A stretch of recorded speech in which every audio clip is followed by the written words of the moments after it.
जय हिंद दोस्तों। आज की क्लास में यूएनओ के अंग के बारे में विस्तार से जानेंगे, लेकिन इससे पहले यूएनओ क्या है और इसकी स्थापना कब और क्यों हुई, और ये जानना चाहते हैं तो वीडियो का लिंक डिस्क्रिप्शन में दे दिया हूँ, जाकर देख लीजिए। चलिए जानते हैं। यूएनओ के 6 अंग हैं। पहला, महासभा। इसे विश्व का लघु संसद भी कहते हैं। अब आपके दिमाग में एक बात आया होगा कि इसे लघु संसद क्यों कहते हैं। तो जो यूएनओ को जो टोटल सदस्य देश है, यूएनओ में कितने सदस्य देश है? 193। तो जो 193 सदस्य देश है वो महासभा में भी वही देश होते हैं, यानी महासभा में भी 193 सदस्य देश हैं। तो जो 193 देशों के जो शासनाध्यक्ष होते हैं वो इसकी बैठक में भाग लेते हैं। तो अब आपके दिमाग में आया कि अपने देश में शासनाध्यक्ष कौन है। तो अपने देश में जो शासनाध्यक्ष हैं वो प्रधानमंत्री होते हैं, और जो राष्ट्राध्यक्ष होते हैं वो होते हैं राष्ट्रपति। तो इसमें जो भाग लेते हैं अपने देश के, वो प्रधानमंत्री ही भाग लेते हैं, क्योंकि अपने देश के जो शासनाध्यक्ष हैं वो प्रधानमंत्री है। यहाँ तो आपको क्लियर हो गया होगा। अब जानते हैं इसमें भाषाएँ कितनी हैं। तो इसमें 6 भाषाओं को आधिकारिक रूप से मान्यता दी गई है: अरबी, चीनी, अंग्रेजी, फ्रेंच, रूसी, स्पेनिश। लेकिन जो 6 भाषा है, कामकाज करने के लिए तो कोई ऐसा होना चाहिए कि सभी उसमें कामकाज किया जाए। तो जो महासभा में जो कामकाज करने की जो भाषा है वो 2 ही है, 6 नहीं है बल्कि 2 ही है। वो कौन कौन है? तो अंग्रेजी है और फ्रेंच है। अब इसके जो महासभा के अध्यक्ष होते हैं, इसके कार्यकाल 1 वर्ष का होता है। अब आपके दिमाग में एक और बात आया होगा कि क्या इस महासभा के अध्यक्ष क्या भारतीय भी रहे हैं? तो हाँ, रहे हैं। 1993 में विजय लक्ष्मी पंडित भारत के एकमात्र वो रही हैं कि वो अध्यक्ष रही है महासभा की। उसके विजय लक्ष्मी पंडित के बाद अभी तक कोई नहीं बन पाया है। चलिए अगला जानते हैं।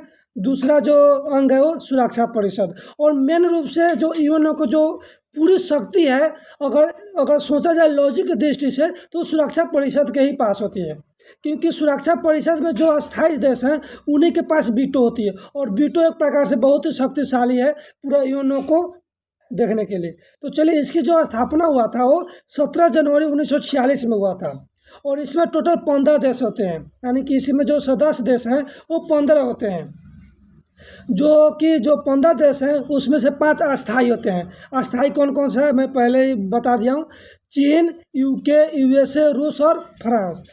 और जो अस्थायी होते हैं वो 10 होते हैं, और जो अस्थायी होते हैं उनका कार्यकाल 2 वर्ष का होता है। लेकिन अस्थायी जो सदस्य होते हैं उनका कार्यकाल अनिश्चित, यानी उनका कार्यकाल का कोई लिमिट नहीं है। और जो अस्थायी सदस्य होते हैं इन्हीं के पास वीटो होती है। वीटो क्या है? भारत को अभी तक वीटो नहीं मिल पाया है। क्यों नहीं मिल पाया है? भारत को नहीं वीटो मिलने में जिम्मेवार कौन है? इस पर वीडियो भी का लिंक डिस्क्रिप्शन में दे दिया हूँ, जाकर वहाँ पर देख लीजिए। पूरी विस्तार से वहाँ पर वीटो के बारे में समझाया हूँ। इसे पुलिसमैन भी कहा जाता है, यानी इसे पूरी दुनिया का पुलिसमैन कहा जाता है। अब आपके दिमाग में एक और बात आया होगा कि इसे पुलिसमैन क्यों कहा जाता है।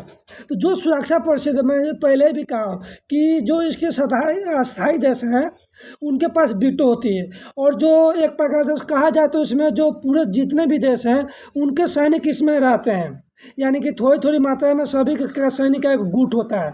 और जब कहीं भी शांति का उल्लंघन होता है किसी के द्वारा कहीं पर भी, तो वहाँ पे सुरक्षा परिषद के द्वारा वहाँ पे टीम भेजी जाती है सैनिकों को शांति दूत के रूप में, और वहाँ पे माहौल को, गर्म माहौल को ठंडा किया जाता है।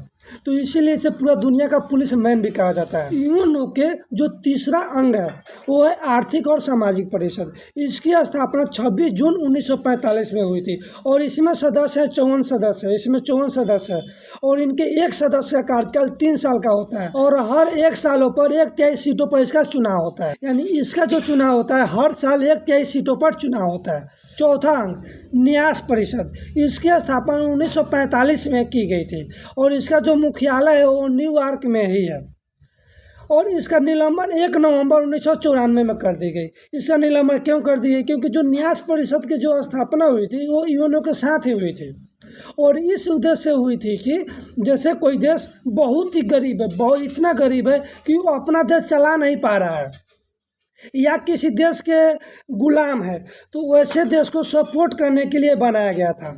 आज के डेट में कोई भी देश गुलाम नहीं है, इसीलिए इसका निलंबन कर दिया गया 1 नवंबर 1994 को। यूएनओ के जो 5वां अंग है वो है अंतर्राष्ट्रीय न्यायालय।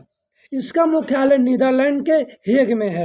एक बात यहाँ पे अगर नोटिस कर लीजिए, जो यूएनओ के जो 6 अंग है उनमें से एकमात्र अंतर्राष्ट्रीय न्यायालय है जिसका मुख्यालय नीदरलैंड में है। बाकी सभी का, चाहे महासभा हो, सुरक्षा परिषद हो, आर्थिक और सामाजिक परिषद हो, न्यास परिषद हो या महासचिव हो, इन पांचों का जो मुख्यालय है वो न्यूयॉर्क में है। ये बात आप नोटिस कर लीजिए ताकि आपको एग्जाम में कन्फ्यूजन ना हो। तो चलिए, इसकी स्थापना जो हुआ था, अंतर्राष्ट्रीय न्यायालय की जो स्थापना हुआ था वो 1945 में हुआ था, लेकिन काम का जो शुरू हुआ था वो अप्रैल 1946 से इसका कामकाज शुरू हुआ था। और इसमें जो न्यायाधीशों की संख्या है वो 15 है और हर न्यायाधीश का जो कार्यकाल होता है वो 9 वर्ष का होता है और हर 3 साल पर 1/3 पदों पर नियुक्ति होती है। यहाँ पर दोबारा से सुन लीजिए, हर 3 साल पर 1/3 पदों पर नियुक्ति होता है। ठीक, यहाँ पर अब आपके एक बात दिमाग में आया होगा कि क्या अंतर्राष्ट्रीय न्यायालय में क्या भारत के भी क्या कहते हैं कि भारत के भी न्यायाधीश रहे हैं कि नहीं रहे थे? जी हाँ, रहे हैं। दलबीर भंडारी अंतर्राष्ट्रीय न्यायालय में रहे हैं। अब एक बात और आपको भी एक दिमाग में सवाल आ रहा होगा कि जो अंतर्राष्ट्रीय न्यायालय में जो न्यायाधीश बनते हैं, यानी जो जिस न्यायाधीश की नियुक्ति होती है, क्या वो किसी एक ही देश से बनते हैं कि अलग अलग देशों से बनते हैं? तो जी हाँ, अलग अलग देशों से बनते हैं।